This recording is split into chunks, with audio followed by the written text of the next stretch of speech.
সালাতু ওয়াস সালাম 10 বছর জেল খাটলেন বাংলার জমিনে। তেমন কিছু না, আপনারা যে ব্যক্তিটারে দেখতেছেন ওই ব্যক্তিটা নাকি আবার টিকটকার হয়েছে।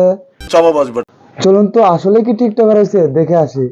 8 বছর তো প্রায় ওয়াচ করেছি, এখন চিন্তা ভাবনা আছে যে সিনেমা অঙ্গনে অভিনয় করা। আসলে ভাই তোকে দেখে বলার মতো নাই কোনো ভাষা, কাছে পাইলে সেটা দিতাম কয়েকটা হরাইয়া।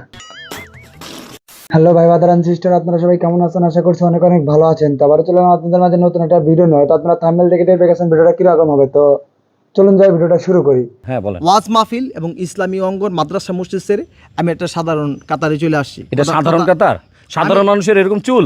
ভাই তুই তেমন কিছু আস নাই, তুই টিকটকার সুদ মারানি হইছো। সঠিক বলেছেন।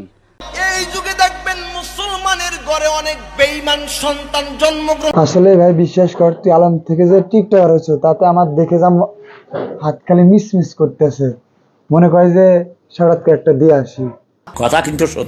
এমন না যে আমি আল্লাহকে ভুলে গিয়েছি বা আমি এখন আল্লাহকে মানতেছি না বা নাস্তিক হয়ে। আসলে ভাই আগে ছিল তুই ধার্মিক লোক আর এখন হচ্ছে টিকটকার। যাই হোক তাই হোক, সেটা বড় বিষয় না, বড় বিষয় হলো এগুলা চুলের কালার নাকি। এই যুগে দেখবেন মুসলমানের ঘরে অনেক বেঈমান সন্তান জন্মগ্রহণ। আসলে ভাই আগে ছিল তুই ধার্মিক লোক আর এখন হচ্ছে টিকটকার। যাই হোক তাই হোক, সেটা বড় বিষয় না, বড় বিষয় হলো এগুলা চুলের কালার নাকি। ওই বান্দর, ওই ঘাটাস, ভম্বল, ছাগলা, গরু, ব্যাঙ্গের বাচ্চা, তোরে আসার দিব। আমি এখন কাটবো। এই দাঁড়া, এই ধরো। আর আসলেই কিন্তু এই ভাইয়ের জায়গায় যদি আমি থাকতাম তাহলে হয়তো আজকে তোর লাশ ফালাইতাম। 8 বছর তো প্রায় ওয়াচ করেছি, এখন চিন্তা ভাবনা আছে যে সিনেমা অঙ্গনে অভিনয় করা।